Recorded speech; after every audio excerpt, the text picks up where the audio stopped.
하나님의 말씀은 창세기 41장입니다.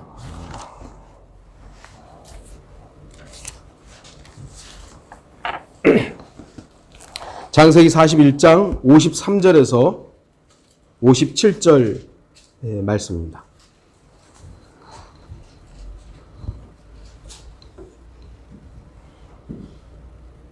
창세기 41장 53절에서 57절 말씀 제가 읽도록 하겠습니다. 이집트 땅에 있었던 풍년의 7년이 끝나고 요셉이 말했던 바와 같이 기근의 7년이 시작되어 그 기근이 온 땅에 있었으나 이집트의 온 땅에는 식량이 있었더라. 이집트의 온 땅이 굶어 죽을 지경에 이르니 백성들이 식량을 달라고 파라오에게 부르짖더라. 그러자 파라오가 모든 이집트인들에게 말하기를 요셉에게로 가서 그가 너희에게 말하는 대로 하라 하니라. 기근이 온 지면을 뒤덮으니 요셉이 모든 창고를 열고 이집트인들에게 팔았으며 기근이 이집트 땅에 심해 가더라. 모든 나라에서 곡식을 사려고 이집트로 들어와 요셉에게로 왔으니 이는 온 땅에 기근이 심함이더라. 요셉의 창고. 오늘 본문의 요셉은 예수 그리스도의 강력한 예표로 등장하는 인물입니다. 요셉은 여러 면에서 예수 그리스도를 보여줍니다.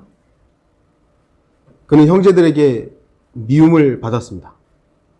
그리고 형제들에 의해서 죽음의 위험에 처해졌으며 은전에 팔렸고 이집트에서 지냈으며 또한 거짓말로 인해 고난을 받았습니다. 이방 여인을 아내로 맞았으며 형들에게 자신을 숨겼습니다. 그리고 아버지와 친족들을 나중에 돌보게 됩니다.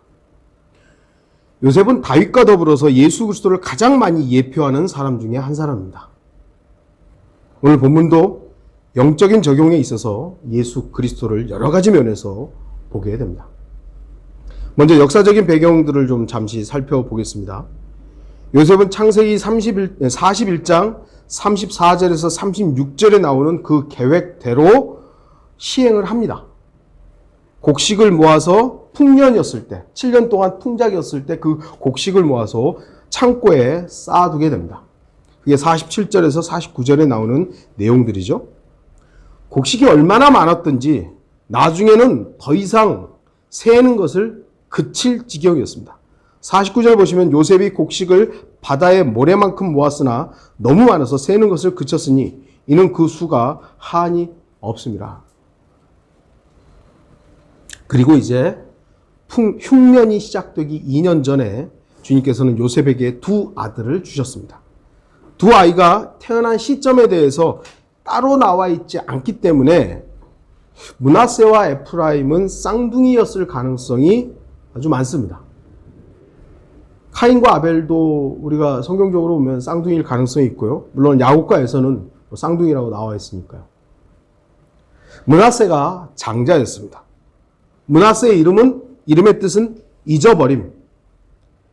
둘째가 에프라임으로서 열매 맺음 또는 두 배의 땅이라는 이름을 가지고 있었습니다. 이들은 므낫세와 에프라임은 적용에 있어서 예수 그리스도의 사역을 드높이는 이름들로서 등장하는 것입니다. 여러분들이 러크만 목사님의 창세기 주석을 좀 참고해서 보시면 이 부분은 좀 더 자세하게 나와 있습니다. 그리고 53절부터 오늘 읽었던 53절부터 55절을 보면 요셉이 예언한 사건들이 그대로 이루어지게 됩니다. 7년을 풍년이 있었는데 7년이 흉년이 있다. 이걸 예언했었던 것이죠. 하나님의 계시를 통해서. 근데 그대로 이제 차근차근 이루어지게 됩니다. 이집트 백성들은 먹을 것을 달라고 아우성이었습니다. 생각해 보세요.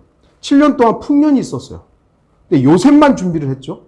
나머지 사람들은 그 풍년 동안에 흥청망청 쓴 거예요. 그래놓고 흉년이 되니까 이제 먹을 게 없으니까 요셉에게 온 거죠. 그러니까 요셉처럼 준비를 안 한 겁니다. 준비를 안 한 거예요. 세상 사람들은 앞으로 다가올 것에 대해서 전혀 준비하지 않아요. 그러니까 지금 현재를 살려고 하는 것이죠. 물론 그리스도인들도 영적인 의미에서 현재를 사는 사람입니다. 현재를 사는 사람이에요. 그러나 우리가 준비한 것은 영적인 주님께서 준비하신 풍성함이지 세상의 풍성함이 아니죠. 좀 다른 부분들이 분명히 있습니다. 이집트 백성들이 와서 이제 먹을 걸 달라고 아우성입니다.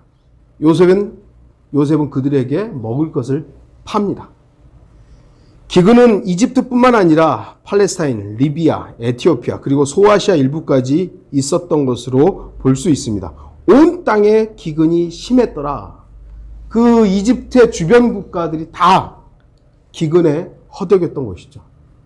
야곱이 있던 팔레스타인 땅까지도, 가나안 땅까지도 기근이 심했기 때문에 곡식을 사러 이집트로 오는 지경에 이르렀던 것입니다. 그러나 밤과 아몬드 같은 작물은 기근의 영향을 받지 않은 것으로 유추할 수가 있습니다. 그것이 창세기 43장 11절에 이제 야곱이 자식들에게 선물을 보낼 때 밤과 아몬드가 포함된 걸 보면 아, 이거는 기근이 아니었구나. 요 정도로 이제 유추할 수가 있는 것이죠. 이 기근은 매우 심각했습니다. 훗날 이집트는 이와 같은 기근을 몇 차례 더 겪게 됩니다.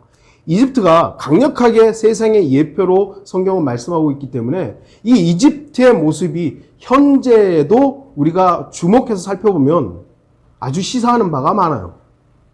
근데 당시에도 이집트는 하나님께서 여러 형태로 다루었고 그들이 이집트인들이 가장 숭앙하는 신이 뭐죠? 태양신입니다. 바알이라고도 불릴 수 있는 그 태양신을 섬겼는데요. 이 시대의 사람들은 자신들이 뭘 섬기는지도 모르고 태양신을 섬기고 있습니다. AD 1064년부터 1071년, 7년 동안에 어마어마한 그 기근이 이집트 땅에 있었습니다. 그때 얼마나 기근이 심했었냐면 죽은 동물의 시체를 먹었다 그럽니다. 그리고 개 한 마리가 우리나라 돈으로 55만 원에 팔리고 고양이가 우리나라 돈으로 33만 원에 팔리고 그거 먹으려고 그런 거예요. 그리고 밀 한 대가 220만 원에 팔릴 정도로 극심한 기근에 시달렸다고 합니다. 세상의 예표인 이집트는 예수 그리스도의 예표인 요셉의 통치하에 잠시 번영을 누리고 있었으며 그 지역에서 역사의 주인의 역할을 하게 되었습니다. 창세기 41장 57절에 모든 나라에서 곡식을 사려고 이집트로 들어와 요셉에게로 왔으니 이는 온 땅의 기근이 심함이더라. 우리는 오늘 본문의 내용에서 천년왕국의 간접적인 모습을 볼 수 있습니다. 요셉의 통치로 이집트가 평안을 누리고 요셉의 모든 통치로 그 이집트가 번영을 하게 되는 것이죠. 물론 온전한 적용은 주 예수 그리스도의 다시 오심으로만 완성되는 것입니다.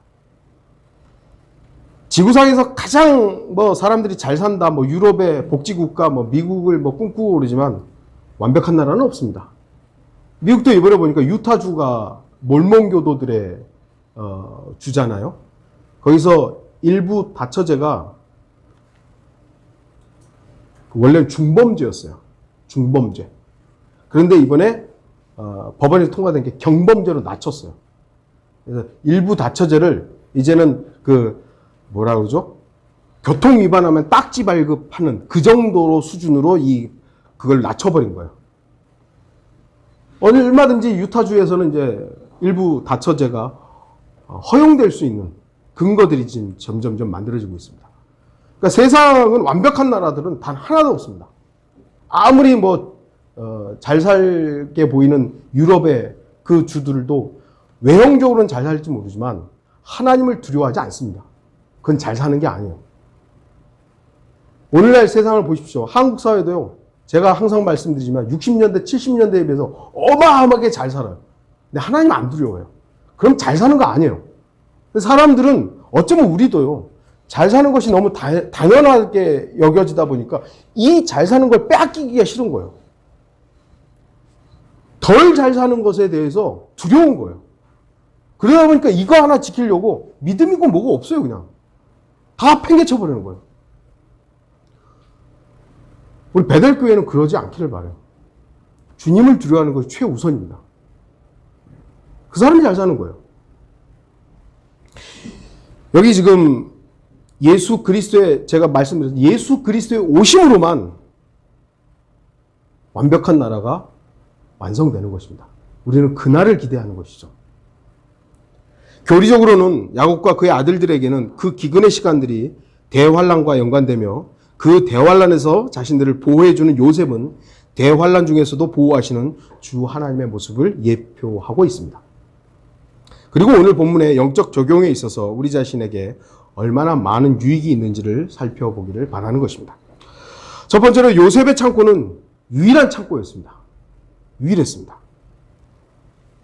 그 기근의 시대에는 그 누구도 먹을 것을 줄 수 없었습니다. 그러니까 이집트 백성들뿐만 아니라 대부분의 사람들이 먹을 것을 달라고 왕에게 가죠. 근데 왕은 자기가 줄 수 없다. 요셉에게로 가라. 요셉만이 유일하게 곡식을 줄 수 있다. 이것이죠. 사람들은 죽지 않기 위해서 빵을 구해야 했으며 요셉의 창고에는 유일하게 곡식이 생명의 빵이 있었습니다. 요셉은 예수님처럼 그 누구에게도 빵이 없을 때 유일하게 빵을 가지고 있었습니다. 예수 그리스도만이 생명의 빵이십니다. 요한복음 6장 35절 예수께서 그들에게 말씀하시기를 내가 생명의 빵이니라. 내게 오는 자는 결코 배고프지 아니하며 또 나를 믿는 자는 결코 목마르지 아니하리라. 만일 배가 고파 죽으려고 하는 사람이 당시에 요셉 말고 다른 누군가에게서 빵을 구한다면 얻었겠습니까? 얻지 못했습니다. 죄인이 생명의 빵을 얻으려면 주 예수 그리스도에게만 가야 합니다. 다른 이에게는 구원이 없습니다. 이 시대에 종교 통합을 하는 인간들이 다른 종교에도 구원이 있다라는 그럴듯한 우리가 하나님을 섬기는 신을 믿는 것은 단지 다 다른 이름으로 불릴 뿐이지 원래 신은 다 하나다. 다른 방식과 다른 호칭으로 하는 것뿐이다. 이렇게 그럴듯한 속임수로 사람들을 속이고 있지만 성경은 그렇게 말씀하지 않아요. 하나님 외에 어떤 신도 없는 것이고요. 예수 그리스도 이외에는 다른 어떤 구원도 없다라고 말씀합니다. 유일한 것이죠. 만약에 다른 방법으로 구원을 받을 수 있는 것이 있다. 여기 있는 사람들처럼 바보들은 없어요. 저부터 시작하죠. 여러분 다 바보 멍청이들이에요. 다른 방법이 있는데 왜 굳이?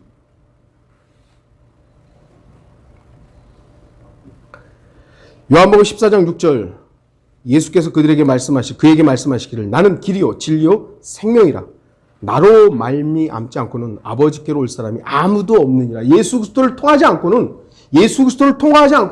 그 누구도 하나님 앞에 갈 수 없습니다. 그럼에도 어리석은 자들은 생명의 빵을 얻기 위해 자신들의 노력이나 땀, 자신들의 방법들을 계속해서 추구합니다. 이 마지막 시대는 사람들이 물질의 풍성함에 눈이 고정되어 있기 때문에 자신들의 영적 기근에 대해서는 알지 못합니다. 저도 가까이서 이제 일하는 사람들을 가만히 보면 모든 목적이 돈이에요. 모든 목적이. 어떻게 하면 더 잘 살 것인가. 그래서 제가 그랬어요. 아까도 말씀드렸듯이. 우리가 60년대, 70년대만 해도 엄청나게 그때를 지금하고 비교해보라고. 어마어마하게 잘 산다고. 그러네요. 근데 뭐가 도대체 어렵다는 거예요? 그러면 정말 그러네요. 하는데 그 비교하기가 싫은 거예요. 지금 더 많이 갖고 싶은 거예요, 그냥. 머리로는 그때에 비해서 엄청나게 많이 산다는 것을 인정하면서도 실제로 자기가 더 누리고 싶은 거죠. 더 넓은 아파트, 더 좋은 차, 더 먹고 싶고 자기가 사치를 누리고 싶은 더. 이것 때문에 물질에 고정이 되어 있으니까 영적 기근에 대해서는 전혀 무관심한 거예요. 앞으로 죽어서 어떻게 될 것인가? 죄의 문제는 어떻게 해야 될 것인가? 영적인 굶주림은 어떻게 해결할 전혀 그냥 관심이 없는 겁니다.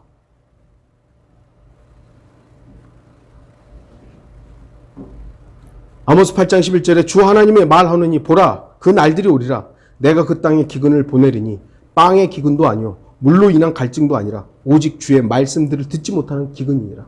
물론 여전히 아프리카나 이런데 기근으로 인해서 굶어 죽어가는 어린이들 많죠. 그러나 제가 뭐 아프리카에 사는 것이 아니라 이 땅에 살기 때문에 여기 있는, 한국 땅에 있는, 대한민국 땅에 사는 사람들은 물질적으로는 이제 어렵지 않아요. 실제로 어려운 것은 말씀을 듣지 못하는 기근입니다. 유튜브 상에는 수많은 설교들이 있습니다. 제가 우리 성도들한테 제 설교만 들으라고 하지 않습니다. 여러분 좋은 설교를 있으면 들으셔야 되죠. 예. 그런데 주의해서 들으십시오. 그리고 어쨌든 제가 여러분의 목자로서 있기 때문에 물어보세요. 그 목사 설교 들어도 됩니까? 어떻습니까? 물어보세요. 한 번쯤은. 그럼 제가 들으시면 유익이 있습니다. 조심해서 들으십시오. 안 듣는 게 좋습니다. 이렇게 아마 말씀을 드릴 거예요. 제가 모르는 사람이라면 한번 저도 들어보고 이 부분은 좋더라. 좋습니다. 이 부분은 그런데 주의해야 돼요. 여러분들에게 말씀드릴 수 있잖아요. 근데 여러분들은 아무거나 내가 좋아하니까 이거 좋겠다. 그러면 아주 주의해야 됩니다. 사실 설교는요, 내가 듣고 싶은 걸 듣는 게 아니에요. 여러분도 오늘 이 자리에 와서 여러분 듣고 싶은 거 듣는 거 아니잖아요. 하나님께서 나름 저를 통해서 여러분에게 전달되고자 하는 그 내용들을 듣는 거예요. 근데 유튜브는 자기가 찾아서 듣는 거예요. 그러다 보니까 이거는 편협하게 되는 겁니다. 아주 주의해야 될 부분들이 사실은 있어요. 그러나 여러분들 꼭 제 설교만 들으라는 거 아닙니다. 여러분들이 다른 설교를 듣되 어떤 설교를 들어야 할 것인지를 목자와 좀 상의하는 것이 낫다라는 것입니다. 이 시대는 기근이죠. 영적 기근이 만연해 있습니다. 그때 바로 유일한 창고가 바로 요셉의 창고였습니다. 또한 요셉의 창고는 풍성한 창고였습니다. 54절 보시면 중간에 그 기근이 온 땅에 있었으나 이집트의 온 땅에는 식량이 있었더라. 이 말은 이집트인들에게 식량이 풍성했다는 것이 아니죠. 요셉을 통해 공급받는 이집트인들이 그렇게 식량을 가졌다는 것이죠. 이집트도 기근이었잖아요. 이집트도 많은 사람들이 다 기근이에요. 그런데 요셉한테 가서 요셉이 주는 그걸로 풍성해진 사람들은 그래서 이집트가 풍성하다고 표현되는 겁니다. 55절 보면 나오죠. 이집트의 온 땅이 굶어 죽을 지경에 이르니 백성들이 식량을 달라고 파라오에게 부르짖더라. 그러자 파라오가 모든 이집트인들에게 말하길 요셉에게로 가서 요셉을 통해서 공급받는, 그렇게 되면 풍성하게 되는 겁니다. 요셉 당시의 파라오, 카나의 혼인식에서 마리아가 보여주었던 지혜로움을 보여주는 인물입니다. 요한복음 2장 5절 보시면 주의 모친이 종들에게 말하기를 그가 너희에게 무엇을 말씀하시든지 그대로 행하라. 혼인식에 갔더니 포도주가 없는 것이죠. 사람들이 포도주가 없다고 난리가 나니까 종들한테 예수님이 시키는 대로 해라. 예수님이 물 퍼다가 줘라. 그런 거 같잖아요. 그러니까 시키는 대로 해라 이거야. 모세 때에 나중 파라오는 어리석었습니다. 교만했습니다. 하지만 이 당시에 요셉 때의 파라오는 자신이 무엇을 할 수 있는 것처럼 교만하지 않았고요. 백성이 무엇을 해야 하는지를 정확하게 제시한 것입니다. 51절 다시 보시면 그러자 파라오가 모든 이집트인들에게 말하기를 요셉에게로 가서 그가 너희에게 말하는 대로 하라. 말하는 대로 해라. 파라오 역시 현명했습니다. 구원의 복음을 전하는 우리의 자세도 마리아와 파라오의 자세와 같아야 됩니다. 우리에게 풍성한 창고가 있는 것이 아닙니다. 우리에게 생명이 있지 않습니다. 주 예수 그리스도께 풍성함이 있습니다. 예수 그리스도께만 생명이 있습니다. 구원은 오직 주 예수 그리스도께 있는 것이죠. 구원의 복음을 전하면서 마치 자기 자신만이 주인들에게 구원의 복음을 전할 수 있는 것처럼 행세한다면, 또는 자신만이 구원으로 인도할 수 있는 것처럼 말하고 행동한다면 그럼 마귀의 자리에 있는 겁니다. 복음은요, 저만 전하는 거 아니에요. 여러분만 전하는 거 아닙니다. 누구든지 구원받은 사람, 심지어는 구원받지 못한 사람도 복음 자체는 전할 수 있어요. 물론 그 사람이 구원하는 건 아니지만 그 복음의 능력이 죄인을 구원하는 것이죠. 내가 구원하는 겁니까? 아니에요. 그런데 이 목사들이나 이 교주화된 인간들이 마치 자기만 복음을 전할 수 있는 것처럼, 자기가 전하는 복음만 유일한 것처럼 행동하는 거예요. 마귀적인 것입니다. 우리가 겪어봤기 때문에 다시는 어떤 경우에도 자기만이 마치 복음을 전할 수 있는 유일한 뭔가가 되는 것처럼 하는 그런 것에 아주 주의하셔야 되고, 그런 인간이 있으면 당장 여러분들은 뛰쳐나가야 되는 것입니다. 이제는 다시는 속으면 안 되는 것이죠. 저와 여러분은 복음을 전달하는 사람이에요. 예수 그리스도께 데려가는 사람이에요. 예수님이 당신을 구원할 수 있습니다. 예수님만이 당신을 유일하게 지옥부터 구원할 수 있는 분이십니다. 파라오가 그 역할을 한 거예요. 요셉한테 가라고. 나는 아무것도 못한다. 요셉에게로 가라고. 마리아도 시키는 대로 하라고. 그게 우리의 역할입니다. 주 예수 그리스도께로 인도하는 사람들임을 우리는 잊지 말아야 됩니다. 우리는 죄인이든 그리스도인이든 누구든지 주 예수 그리스도 앞으로 인도해야 합니다. 구원받은 그리스도인이라 할지라도 낙담하고 실패할 수 있죠. 그러면 형제님 내가 도와줄게요. 형님 내가 그거 아니에요. 형제님, 자매님, 주님께 가시죠. 주님께 서야 됩니다. 주님만이 우리를 유일하게 평안 줄 수 있는 분이십니다. 도우실 수 있는 분입니다. 그 확신 가운데서 우리의 실제적인 도움들이 필요한 것이죠. 말은 그렇게 해놓고 나 몰라라 한다면 그것도 어리석은 것이죠. 우리가 주님 앞에 이 형제가, 이 자매가 섰다라는 것들이 보여진다면 그때는 내가 도울 수 있는 부분들, 교회가 도울 수 있는 부분들을 함께 해야 되겠죠. 근데 먼저는 주님께 세우는 거예요.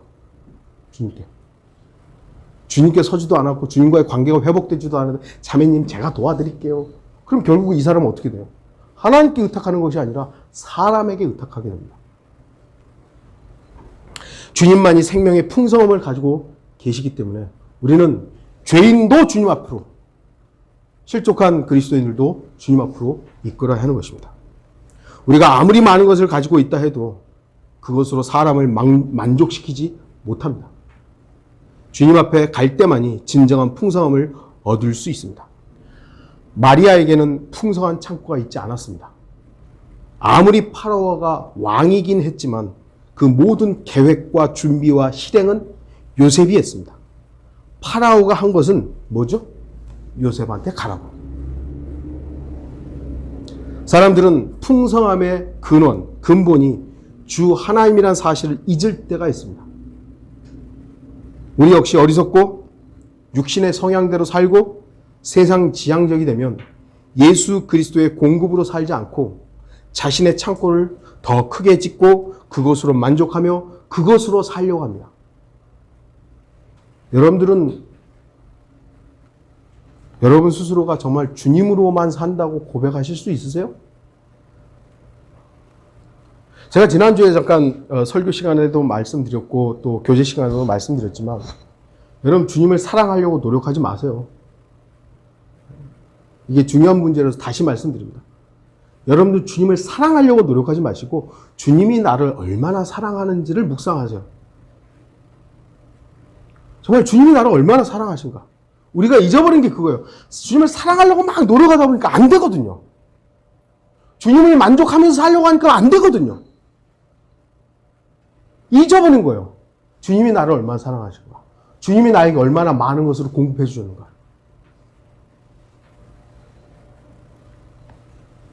그래서 우리는 어리석게도 이 땅에다가 창고를 지려고 하는 것이죠. 누가복음 12장 16절에서 21절 한 가지 비유로 그들에게 말씀하시기를 어떤 부자의 땅이 수확을 많이 내는지라 그가 속으로 생각하여 말하기를 내 곡식을 쌓아둘 곳이 없으니 내가 어떻게 할까 하고 말하기를 내가 이렇게 하리라 내 곡간들을 헐고 더 큰 것으로 창고를 짓겠다 이것이죠. 것으로 지어서 거기에 나의 모든 곡물과 물건들을 쌓아두리라. 그리고 나서 내 혼에게 말하기를 내 혼아 내가 여러 해 동안 쓸 물건들을 많이 쌓아두었으니 편히 쉬고 먹고 마시고 즐거워하라 하리라 하였느니라. 그러나 하나님께서 그에게 말씀하시기를 너 어리석은 자야 오늘 밤 내 혼을 내게서 앗아가리니 그러면 내가 장만한 그것들이 누구의 것이 되겠느냐 하시니라. 그러므로 자신을 위하여는 보물을 쌓아두고 하나님 앞에 부요하지 못한 자는 다 이러하니라 하시니라.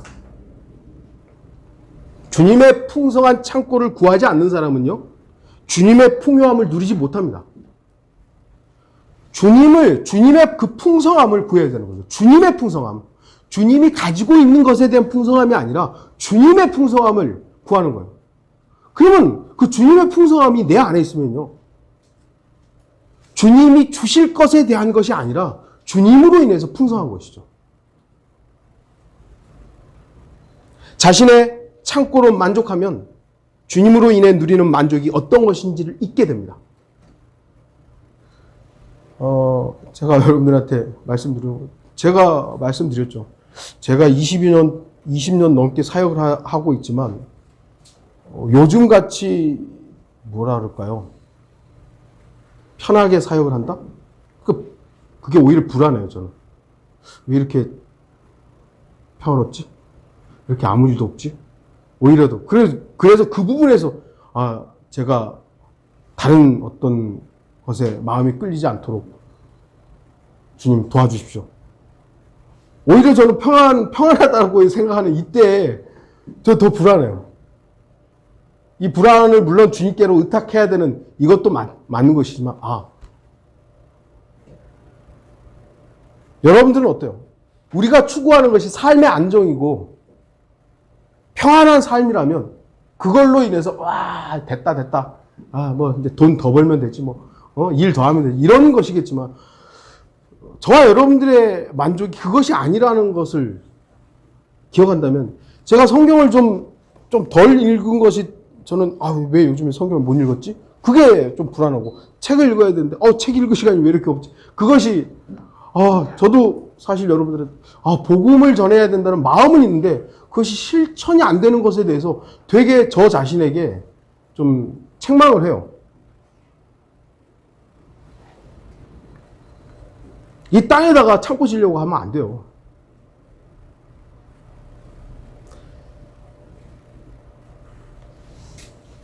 육신의 만족, 세상이 보여주는 거짓 만족으로 여러분들이 그걸로 만족한다면 자신의 혼을 죽음으로 이끌어가게 되는 겁니다. 주목하십시오. 주님의 풍성한 창고를 열지 않기 때문에 그리스도인은 부족하게 사는 겁니다. 주님으로부터 공급되는 풍성한 것들로 만족하며 살지 못하면 결국 영적 풍성함은 없는 거죠. 그럼 맨날 불안한 거예요. 안정이 없는 것이죠. 마지막 세 번째로, 요셉의 창고는 대가를 지불했습니다. 41장 56절에 모든 창고를 열고 이집트인들에게 팔았으며, 42장 2절 보시면 너희는 그곳으로 내려가서 거기서 우리를 위하여 사오라. 요셉의 창고는 그냥 막 퍼주는 게 아니라 사오는 겁니다. 복지국가의 이 혜택을 누리는 국가가 이 국민들에게 복지의 혜택을 주는 것은 좋을 수 있어요. 그런데 사회주의화되는 복지는요, 이거는 비성경적인 겁니다. 자본주의가 맞다라는 걸 말하는 게 아니에요. 반드시 하나님은 심은 대로 거두게 하시는 거예요. 일하지 않는 사람에게 그냥 돈을 준다? 잘못된 겁니다. 그래서 미국도 그렇고 카나다도 보니까 일 안 해도 막 돈이 지불이 되더라고요. 그 사람들이, 그러니까 국가가 잘 사니까 그렇게 지불을 하겠죠. 그런데 그 사람들이 마약을 해요. 왜? 일 안 해도 돈 나오니까. 병 들어가는 거죠. 저는 심히 이 나라가 그렇게 될까봐 걱정입니다. 국가가 지금 부자예요. 이집트 나라가 부자예요. 근데 요셉은 그 곡식들을 이집트인들에게 무상으로 나눠주지 않았어요. 받고 파는 것이죠. 팔아요. 경제활동이 이루어지는 것이죠. 그러면서 국가가 점점 부자가 되고, 아마도 이집트라는 나라가 그렇게 강성한 나라가 됐던 것은 요셉의 그 정치 행태가 있었기 때문에 이집트가 부강한 나라를 어느 정도 유지했지 않을까라는 개인적인 생각입니다. 창세기 47장 13절에서 20절 제가 나눠드린 프린트는 없습니다. 제가 너무 길기 때문에 읽겠습니다. 기근이 너무 심하니 온 땅에 양식이 없더라. 그러므로 이집트 땅과 카나안의 온 땅이 기근으로 인하여 시들어지더라. 요셉은 이집트 땅과 카나안 땅에 있는 모든 돈을 모아들이니 이는 그들이 곡식을 사감이라. 그리하여 요셉이 파라오의 집으로 그 돈을 가져왔고 이집트 땅과 카나안 땅에 있는 돈이 바닥나니 모든 이집트인들이 요셉에게 와서 말하기를 돈이 바닥났으니 우리에게 양식을 주소서. 우리가 어찌 당신 면전에서 죽어야 되리이까 하더라. 요셉이 말하기를 너희의 가축을 달라. 돈이 바닥났으면 너희의 가축과 바꾸어 주리라 하니 그들이 요셉에게 그들의 가축을 가져오고 요셉이 말과 양떼와 소떼와 나귀들을 양식과 교환해 주어 그 해에 요셉이 그들의 모든 가축과 바꾸어서 그들의 양식을 공급해 주더라.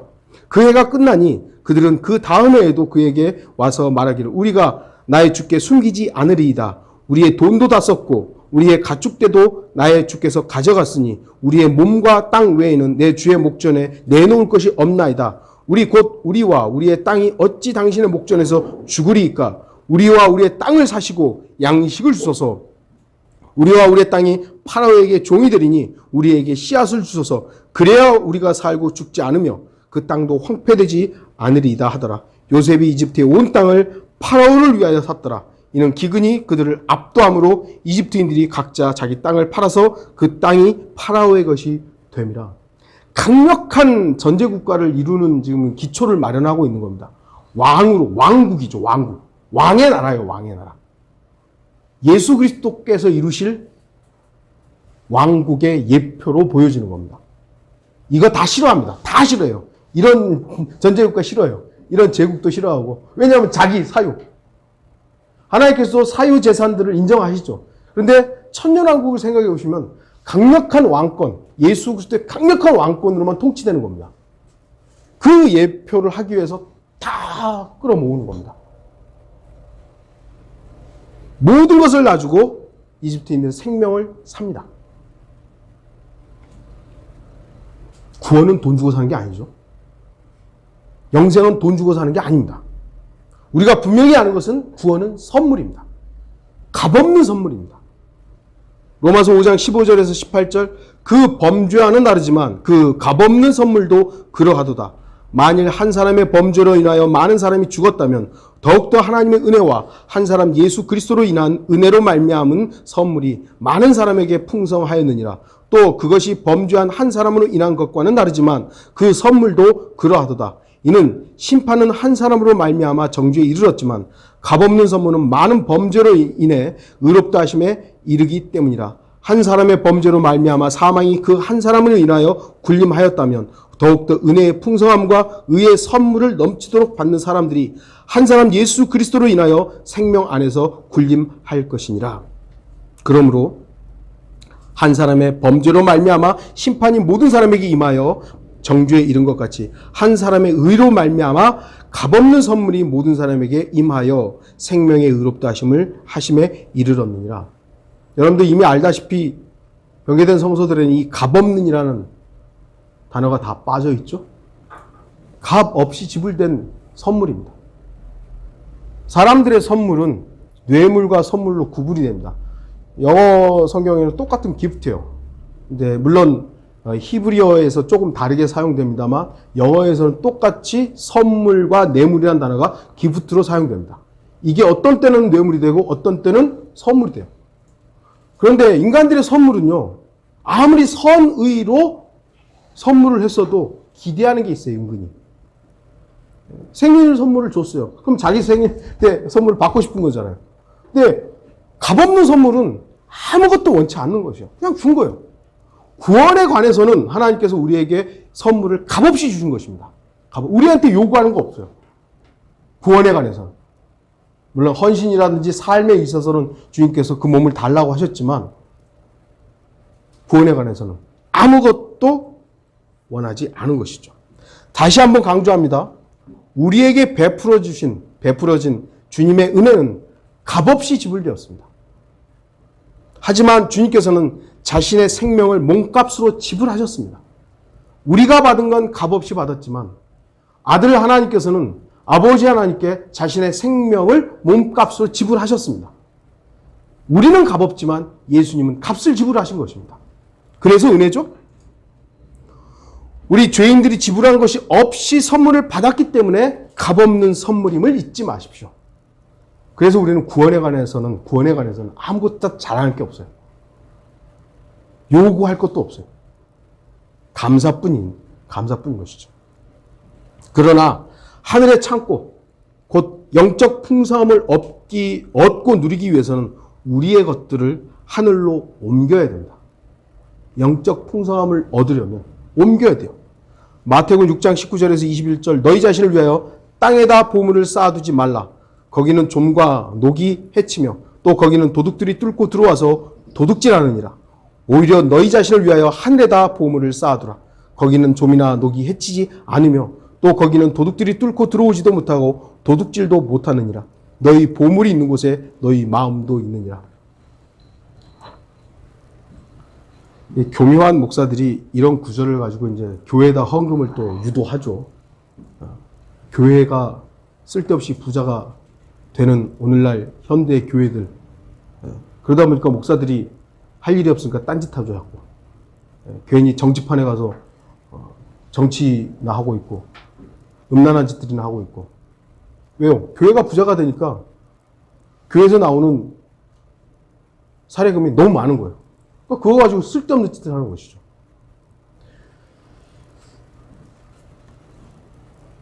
하늘의 하나님께서는 하늘의 창고의 주인이십니다. 지금도 저와 여러분을 위해 항상 준비되어 있습니다. 그러나 하늘의 창고, 보고를 열기 위해 나에게 있는 세상 것들을 버리지 않는다면 하늘의 보물 창고는 열리지 않습니다. 세상에 있는 것들로 나를 가득 채워있고 나로 가득 채워놓고 하나님 주십시오 하면 들어갈 수가 있나요? 들어갈 여지가 없잖아요. 물을 담으려면 빈 컵이 돼야죠. 거기에 물을 가득 담아놓고 물을 달라고 하면 물을 넘칠 수밖에 없는 거예요. 세상한 것들로 가득 차 있으면서 주님의 것들로 풍성하게 해달라고. 도대체 그게 공급이 되겠습니까? 항상 생각하는 것들이 세상 것이고 세상을 바라보면서 주님의 풍성함, 주님으로 나는 만족하면서 살기를 원합니다. 아니 세상으로 만족하면서 살면서 어떻게 주님으로 만족하기를 바란다는, 그러니까 이거밖에 안 되는, 머리밖에 안 되는 거예요.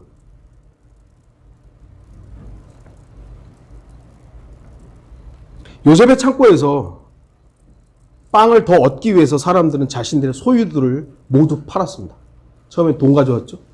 돈 안 되니까, 돈도 다 떨어지니까 양떼, 소떼, 이제 가축들을 가져왔죠. 그것도 다 끝난 거예요. 자기 몸뚱이하고 땅밖에 없다. 그것도 이제 다. 우리 그리스도인들 역시 예수 그리스도께서 주인이신 하늘의 보고를 열기 위해 자신의 소유를 모두 팔아야만 합니다. 내 것을 움켜쥐고는 요셉의 창고에 있는 양식을 얻을 수는 없습니다. 이집트인들은 자신의 모든 것을 요셉에게로 가져갔습니다.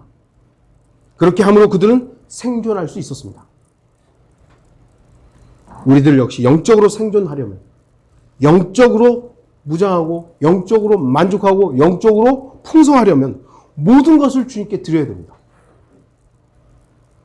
제가 성경 공부 시간이나 설교 시간에 그런 얘기를 한 적이 있어요. 여러분의 최우선의 위치에 주님을 두라고. 그거 아닙니다, 그런데. 최우선에 두지 마십시오. 최우선이 있으면 차선이 있어요. 세 번째가 있고 네 번째가 있어요. 주님은 우리의 모든 것이에요. 모든 것이지 최선이 아니에요. 우리 자신의 최선은 언제나 나를 위한 최선으로 변질될 때가 너무 많아요. 우리의 최우선의 위치에 주님을 놓지 마세요. 주님은 우리의 모든 것이어야 됩니다. 첫 번째도 주님, 두 번째도 주님, 세 번째도 주님. 이렇게 되는 거지. 첫 번째만 주님, 두 번째는 나, 세 번째는 아내, 이렇게 되면 언제든 바뀌어버리는 거예요. 저와 여러분의 모든 것의 위치에, 최우선의 위치에 주님을 두지 마시고 저와 여러분의 모든 것이어야 됩니다. 주님은. 바뀌어야 돼요. 이집트인들에게는 모든 것입니다. 모든 것. 모든 것을 차근차근 갖다가 팔고 이제 남은 게 뭐냐? 요셉밖에 남은 게 없는 거예요. 요셉으로만 사는 것입니다. 요셉으로만. 우리가 사는 것은 최우선의 위치에 있는 주님으로가 아니라 주님으로만 살아야 되는 것이죠. 주님은 저와 여러분의 모든 것, 전부여야 합니다. 자기 자신의 것들을 움켜쥐고는 요셉의 창고인 하늘의 보물 창고를 열 수 없습니다. 이집트인들이 자신들의 모든 것을 팔아서 요셉의 창고를 열었듯이 그리스도인들도 나 자신의 모든 것들을 드림으로 하늘의 보물 창고를 열어야 합니다. 주님의 공급으로만 살아야 됩니다. 여러분들 이제 오늘부터 집에 가서 일도 하지 말고 딱 누워가지고 계속 기도만 하세요. 그런 얘기를 하는 게 아니죠. 주님의 공급이라는 것을 인정하셔야 되고, 여러분의 그 건강이 있는 것이 주님의 공급이고, 아프게 하든, 건강하게 하든, 가난하게 하든, 부자가 되든, 무엇이든지, 어떤 것이든지, 주님의 공급이라는 것을 인정하는 거예요. 이제 결론을 맺겠습니다. 요셉의 창고는 수많은 사람들을 살렸습니다. 이집트인들을 살렸고, 그 주변에 있는 사람들을 살렸습니다. 예수 그리스도 역시 죄인들을 살릴 수 있는 유일한 생명의 빵이시며 생명수이시며 요셉의 창고이십니다. 구원받은 그리스도인이 이 풍성한 창고를 계속 사용하지 않는다면 결국 형들은 어떻게 해요? 한 번 사가지고 가서 안 올라 그러는 거죠. 안 올라고 그랬던 거예요. 동생이 거기 있음에도 불구하고 안 오려고 했던 거예요. 그런데 다 떨어지니까 어쩔 수가 없는 거잖아요. 가야 되는 거예요. 또 가서 사와야 되고. 이런 어리석음을 반복하는 것이 아니라 요셉의 창고를 항상 이용해야 되는 것이죠. 항상. 적극적으로 나 자신을 주님 앞에 내려놓고 자연스럽게 창고를 원하는 맛때 여는 거예요. 물론 주님의 창고를 여는 것은 우리의 육신적인 방법이 아닌 주님의 방법이 필요하죠. 주님의 방법은 뭐겠습니까? 믿음이죠. 믿음. 믿음의 열쇠를 주님의 방법으로 사용한다면 주님의 창고는 항상 열릴 것입니다. 그리고 자신의 세상 것들을 하나둘 자신의 소나기에서 내려놓으십시오. 그렇다면 주님께서 언제나 창고를 열어서 우리에게 필요한 것들을 쏟아주실 것입니다. 단지 내 방법이 아닌 주님의 방법으로 그렇게 하실 것입니다. 여러분은 하늘의 보물 창고를 자주, 아니 매일 이용하십시오. 하늘의 보물 창고는 결코 인색하지 않습니다. 여러분들이 주님 앞에 주님이 나의 전부입니다. 주님의 공급으로만 나는 살 수 있습니다라고 손을 내밀면 주님께서 그거 외면하시겠어요? 우리는 지나갈 때 아픈 사람이 이렇게 손을 내밀어도 거기에도 치근한 마음을 갖는데 주님께서 우리를 사랑하시는 그 사랑이 우리를 이 땅에서도 그냥 지지리 못 궁상맞게 살아라 이렇게 하지는 않을 겁니다. 지금 우리가 지금 누리고 있는 것들이 그런 거잖아요. 조금의 차이는 있을지 모르지만 지금 여러분 중에 굶고 있는 분 있으세요?